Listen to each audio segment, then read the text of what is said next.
about this canonical transformation, we saw the task that we usually get is actually to use the exact differential form to show that a transformation is canonical in nature. There are two ways of doing it. One is the exact differential method that we are seeing, and for the next part, we are going to use Poisson's bracket to do the same. Okay. In the last class, we saw that we were given a function where we had q and f. Okay, the generating function was given, and in order to find out the function in terms of f and q, right? In order to find out the function in terms of q, small q and capital Q, we are doing certain transformations, right? So I think I don't need to explain this. This was already done.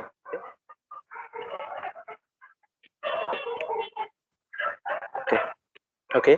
So this is already done. So what the question that I've given you in the last class was this. Okay.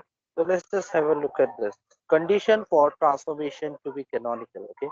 So this is the condition we more or less use, and this is basically nothing but the exact differential method. Okay. So you will be given a function. Okay, and you have to show that whether the transformation is canonical or not. Now the functions can be given in different forms. You have to remember this. It might be given in terms of small q, capital Q. Okay. It might be given in terms of all the four parameters of two q's and two p's. Okay. So it depends on what kind of function is given. You have to just play around and try to manage and write it in that way. Okay. So if we just look into this, let's say we have to show that q and p is given, and you have to show that this transformation is canonical. So whenever you are going to start off with these kind of problems, you are basically going to write down this first equation, and that is this, right? So this is just the equation. Okay? So p dq minus capital P capital dq. So you, most of the cases, you have to basically just find out the dq. Okay? Either the small dq or the capital dq. Okay, depending on which one is easier. But slowly you'll get hang of it. Okay, so you see this. You have got capital Q and capital P. Okay? So we'll just take out capital DQ. Okay? So if you do the calculation for capital DQ, I'm not going to explain much now. Okay, you have to practice. You can do it by differentiation by parts. Okay, and then finally, when you get the answer, this should be the answer that you should get.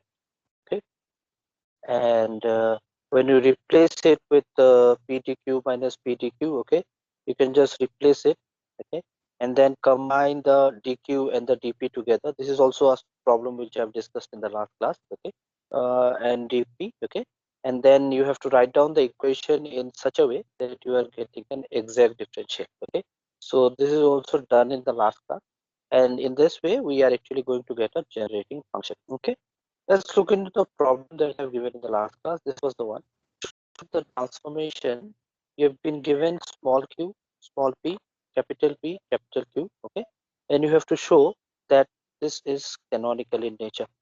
There is an importance in writing using exact differential method, because there are other methods available. For example, we will also do Poisson bracket method, which is comparatively more straightforward. Okay, I cannot say easy, but it's straightforward. You don't have to think about the generating function much. Okay, it automatically comes out the answer. But here, if I've mentioned in your exam, you have to use the exact differential method.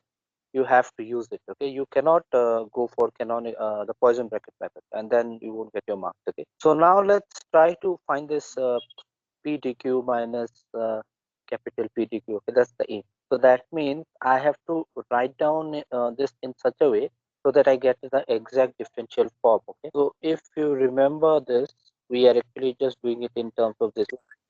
So tell you, Sir, okay? that's not Yeah, tell me. slide is Hello? not visible for me, sir. Not Sir, slide is visible. not. Okay, No, just wait. sir. Slide is not. Let me just check. Share.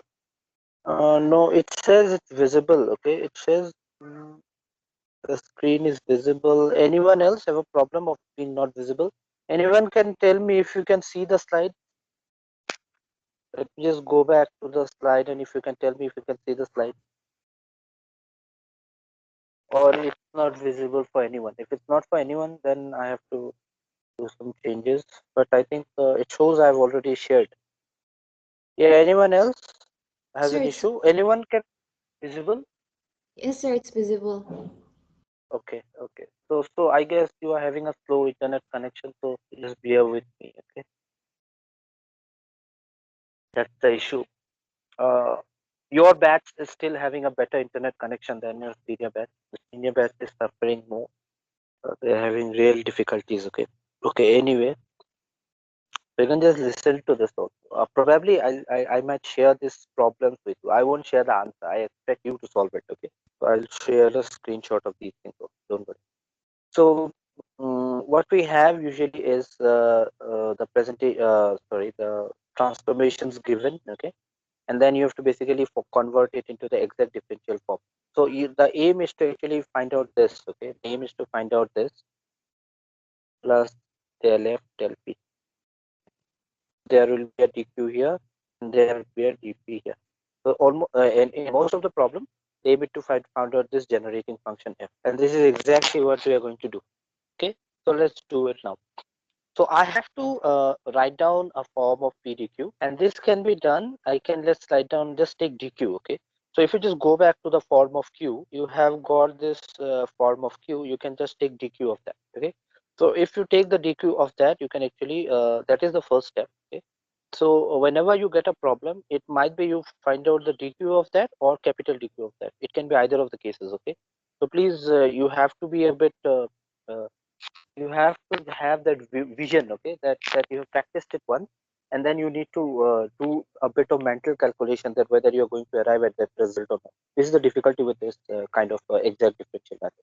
So when you take dq, you take d of root over 2p sine of q. So d of root over 2p sine of q can be taken plus d of sine q root over 2 of p. That's how the differential method works, right? You have to take two variables, p and q, and then if you just do the modification and if you do your differentiation here, what you can get here is this equation. Okay, so this is something which you have to practice. Okay, so you see ddq of sine q would be nothing but cos q, but then there was a ddq, so that dq must be multiplied here. Okay, so I think this is quite simple. And then half by into root 2, so that will be 1 by root 2, so that's there. And then p to the power half is again 1 by root p, so you can just combine them, then you can get this equation, right? So you have got this, and then what you do is, this is something which I have not shown here. I think you have to do it. Okay, so this is something which I have not shown deliberately. Okay, I hope you can do it. So the thing is, you have to then put this dq, p dq minus capital P dq. Okay, so if you do all the modification and changes, you're going to arrive at this result. See, minus PDQ is already there. Minus PDQ is already there. Okay. What you're replacing is small p dq. Okay. So small p dq you have already found out. So you can put this. And what is this small p? This small p is this particular relation. So just replace it here, and then you should be able to arrive at this particular result. Okay. So whenever you get a term in terms of two similar variable, let's say it's capital DP and capital DQ, or small dp or small dq, you just combine them separately. You take dq separate, dp separate, and see what are its coefficients. Okay, what is the coefficient function? So whenever you look into a coefficient function, one of the functions you can play around with. Okay, and then you can easily know what will be the second generating function. Now see, if I take del q here, I have to put a q here, I have to put a q here. Okay, but if I take del p of this, I can just simply put a p. I can simply put a p, and this can be easily converted back. So from here to here, it's more easy to go, right? So my approach should be, I should see which function is easier to get. Okay, so what I do here is, I simply write it down as del p of half sine 2q, but then it's del p, so I'll put a p here so that I get back the same function, and dp is there. So once I do this, on this side also, I should have a same function. This function should be here. Then only I can say it's an exact differential. So I will try doing it. Okay, it's basically a trial and error method. I'll just put del q because the differential is q here, and this is dq. So del q of, I'll put the same function, and I will check whether I get this relation or not. This checking is very important. If you want, you can show it in exam also. That means that makes sure that you are getting the exact differential form. Okay. So let's just differentiate del q of half p sine 2q. So if you take delta q of half of p sine 2q, you can just simply have it as half of p, okay, and then you can take cos 2q and then into 2, right? So you can get this p cos 2q, and then you know cos of 2 theta is 2 cos square theta minus 1. So you can just replace it this way, and then you can get this relation, right? So what you get here is something which is same, right? So this is the same function, 2p square cos square q minus p, 2p cos square q minus p, right? So that's the function. So that means this way you have found out what is your differential function. You found out the exact differential form. So if you find out the exact differential form, you need to have a generating function, right? And that is the generating function that you have found out. So if you have a question on this, you basically have to say that what is your generating function, okay? Once you get the generating function, you can do a bit of trial and error and find out the exact form of that, okay? So you have to just take care of that. The second question that I've given the last class was show that the transformation uh, this and this is canonical, okay? But then there is an additional help given here. You have to also show that the generating function is this. So you know you can write down a generating function in different forms. It's not mandatory that you will always write it down the way you are getting it, okay? You can always write it down in a different form altogether. And this is the second part of this, okay? Show that the generating function is this. So the generating function that you are going to get by using your normal calculation is something else, and you are going to just change it, okay? So we can always do it. It's not going to be very difficult. So let's try doing this sum, okay? So what you have here is this, to show that p dq minus capital P dq is equal to df, okay? So here also I can actually start with d small q, okay? So I can either start with I either can find out small dq or capital dq, right? But then if you look into the sum, there is no small q. Nothing is given in terms of small q, okay? Usually these sums will be given direct, okay? You can always write down this in terms of small dq and do it, okay? But then whenever it is given in terms of capital P and capital Q, try to take a variable from there only. So small capital dq is possible. So I'll just take P of this, okay? So you see this is a function of P and Q. So again, I have to do it differentiation by parts, right? You have to use the product rule. So if I do that, I can first take del del q of log of sine of p by q into dq, del p of log of sine of q p by q into dp, right? So here I'm going to differentiate it with respect to q. So here I'm going to differentiate this, and here I'm going to differentiate this, okay? So please try to just understand the logic here. We are not going away from math. It's more or less the same thing, okay? More of math rather than physics, okay? The interpretation is kind of different, but then that's important. So if I just can keep it on the same slide, if you see this 1 by q, right? So log of 1 by q, you can just do the differentiation. So it is log of x is del q of log of x is 1 by x. So you can just take this, okay? So you can take this, right? And then you have got del q of 1 by q, which is equal to minus of 1 by q square. So there is a minus sign there, okay? And then you have got the q square here, and the sign p will remain there, okay? And then you can just cancel out these sign p's, and then you've got dq. And then the second part, we are just differentiating with respect to p. So again, we have got 1 by x, okay? So that's 1 by x, and then sin p will become cos p, q will remain as q, and dp, okay? So I am going fast here because I know that you should be knowing this, okay? I should not be spending much time here. Just do the calculation, make it simplified, and then you have got minus dq by dq plus cot p dp. So this is what we got as capital capital dq, right? So can we just replace it now? So if we just do the replacements here, so it will be simple now. P dq, so P dq remains as it is, minus capital P dq. So capital P was given as q cot p, already given in the function, right? And what is capital dq? Capital dq is minus dq by q plus cot p dp. Then what is our next step? We have got dq, okay? We have got dq, we have got dq here, okay? We have got two dq's, so we can combine them, okay? And then we can got take dp, okay, from here, and then this is multiplied, okay? So what we can do is we can just take this part will be here. So dp will have only one variable, okay, and dq will have two variables. So dq we can see one is p, okay, and the other one is cot p. Okay, because you know if you combine these two, this q and this q will cancel out, right? So you have got this plus cot p dq, right? And then there is a minus minus, it will become plus. Just do the math, okay? And then minus q cot square p dp.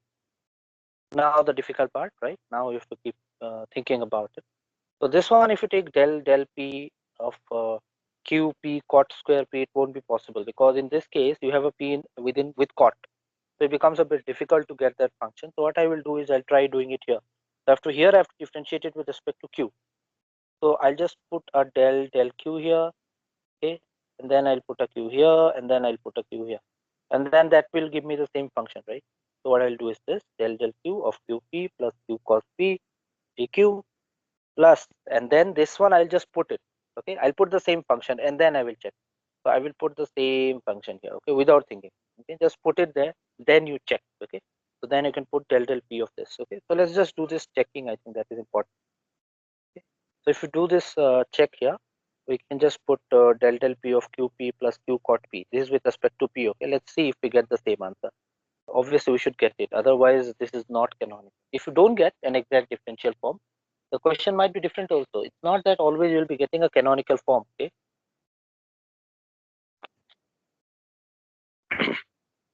You might not get a canonical form.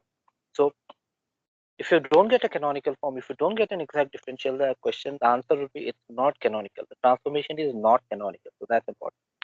So if you just put this here, we've got q plus q. So that's del p, right? One p is there. So this is cot p. Del p of cot p is minus tan square p. So you can just put it there. Q common 1 minus tan square p, which is minus q cot square p, right? If you take this 1 minus cot square p, is this the same function? The answer is yes, minus q cot square p, right? So that means I can write it down in that way, okay? So I have got the exact differential form. What's my generating function? F. So if you're only asked to show that the transformation is canonical using the exact differential method, you can just stop here, okay? But then the question has something additional there. You have to show that the generating function is this. So if you want to show it, you have to check whether the final function that you get is in this form. If not, you have to just change it, okay? You have to just do some transformation. So that's very easy, okay? That's the easy part. So you have f is equal to qp plus q cot p. That's not the form that they're asking for, okay? It's in terms of small q and small p. And the generating function that we need is in terms of small q and capital Q. So that means we have to just get rid of small p. So can we see it here? Yes. See. So we can get rid of small p from here, from this equation. So you have to take the second equation, not the first equation. Why? Because the first equation is in terms of, if you write it down in p, it will be in terms of small q and capital P. The generating function that we need is not in terms of capital P, okay? So that much logic you have to use. So you have to just replace this small p. So you can just do the math here, okay? So it's very simple. I'll just do the exponential part here. So we have this function q is equal to log of 1 by q sine p. So you can just take, if you have a log, it's written, that means the base is e, right? If it is ln, then that will be 10. So if you just take the base e, so sine p is equal to e to, or 1 by q is equal to e to the power capital Q, and then you can just cross multiply, it's q, right? So this is sine p. So you can write it down in terms of cos p also. Why we are writing down it in terms of cos p? Because the final answer has got a term which is cot, right? So if it is cot, that means you need both sine and cos. Okay, so we can use both terms. We'll just write down cos. So sine square theta plus cos square theta is equal to 1. So cos square theta is equal to 1 minus sine square theta. So you can just take that replacement, 1 minus sine square theta, right? And then you can take a root by that. Okay, so you can just find out what is cot p now. So you can just take out what is cot p. Okay, so that cos by sine, right? So if you just take this cos by sine, just take cot p here, and then you can just replace it. Okay, so first term, if you take the generating function, the function that we have found, you've got the first term in q and small p, right? So you just replace small p here. So small p can be taken from here, sine inverse of this.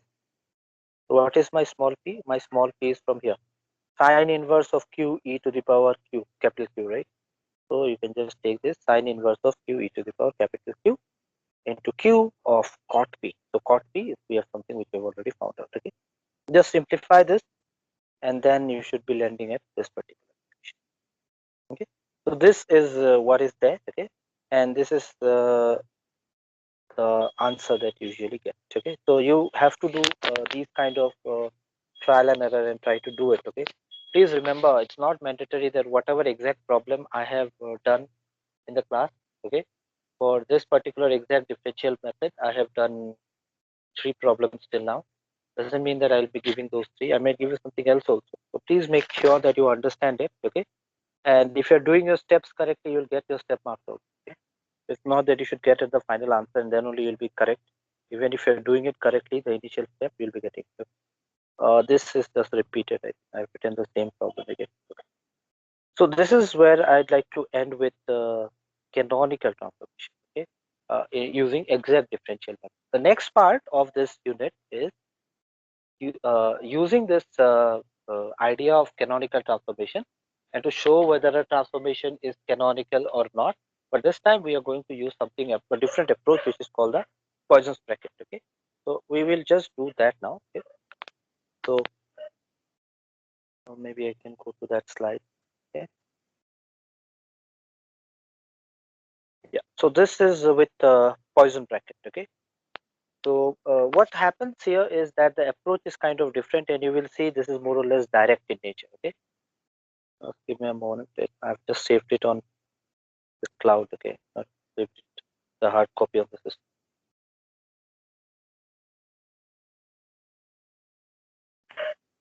Oh, give me a sec. Okay, okay, okay.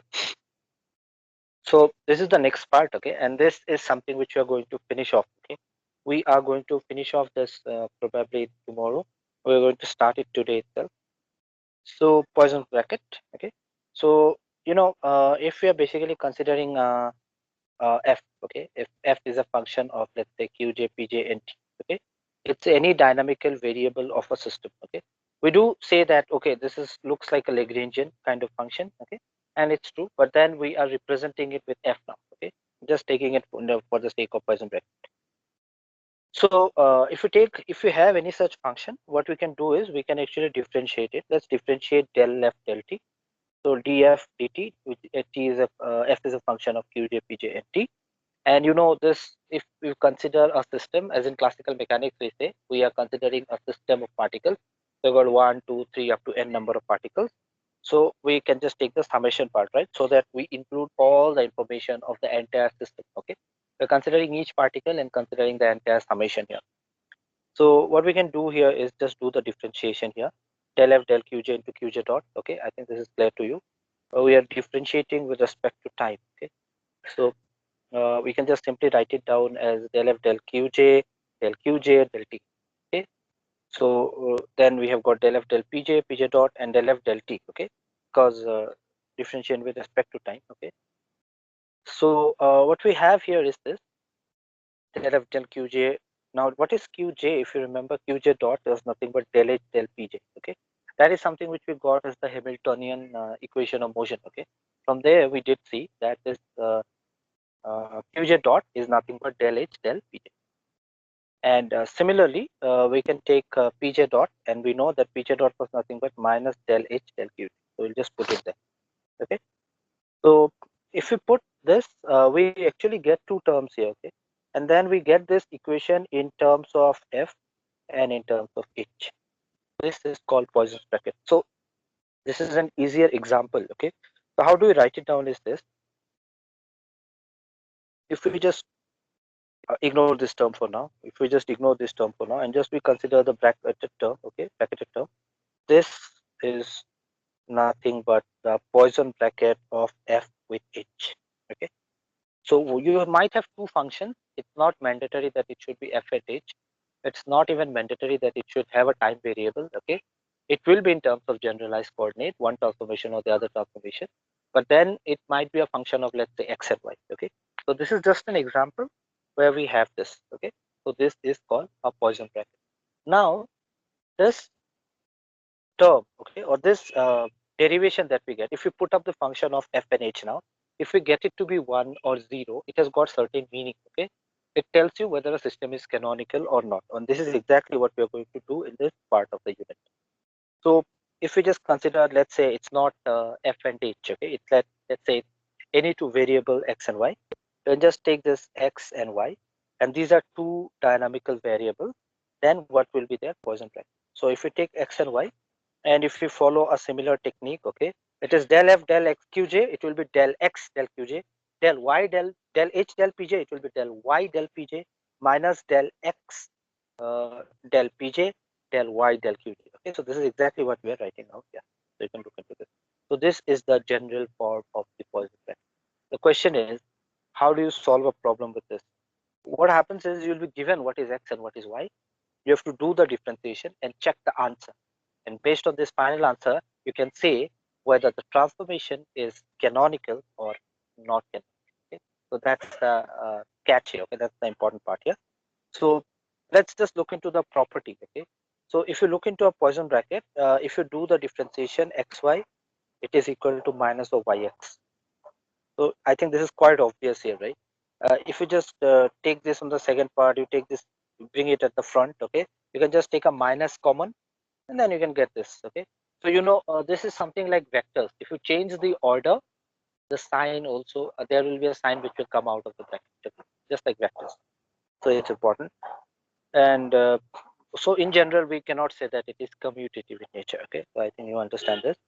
And then we have got xx is equal to 0. I think this is quite obvious, because if I replace this y by x, okay, and if you replace this y by x, so this will be nothing but xx. Okay, Poisson bracket is squared. Okay, so you see del qj del x del pj minus del x del pj del x del qj. So both are same term, so it's going to be 0. So it's quite obvious. So every transformation, if xx qq pp whatever becomes 0, that means it is one of the conditions of a transformation being canonical. So there are two conditions. The first condition is this. So this condition is satisfied. Okay, but then if this is satisfied, doesn't mean it's canonical. Okay, we need to satisfy other conditions also. The next property is distributive property. X y plus z can be written as xy plus xz. Okay, so this is very basic of this. Okay, and the next one is same, which is with the multiplication of two terms here. X, so you can just take out y out. Okay, and then xz, and then you can take xy and z. But please remember the order. Okay, order is very important. Okay, this side is this side, the y is this side, so I've taken it out this side. Z is this side, so I've taken it out on the right side. Okay, so that's important. So the order is important. So what will be the question? The question will be, what are the properties of Poisson bracket? And you have to basically write down these 4 properties along with 2 more. Okay, so what are the other 2 properties, which is again important? I think this is obvious. Qi Qj is equal to 0, Pi Pj is equal to 0. Okay, so it's like Q and P. You are taking it Q and P, then you will be getting an answer for that. If you take just Q and Q or P and P, it will be 0. Okay, so this is basically called the fundamental or the basic Poisson bracket. Okay, but then on the other hand, if you have a term something like Qi Pj, okay, and you get a value like delta Ij, where delta Ij might be 0 or 1. This will be 0 if I is not equal to j. So that means this Qi and Pj. So that means the generalized coordinate and the generalized momentum are not for the same particle. Then this is 0. But if they are for the same particle, this is 1. And this is the second condition for a transformation to be canonical. If you can show that this is 1, you say that the transformation is canonical. But then if I've given it in a general form, it becomes more difficult. Okay, so the thing is, I have to do a sum for that. Okay, I think that will be more easy for all of us.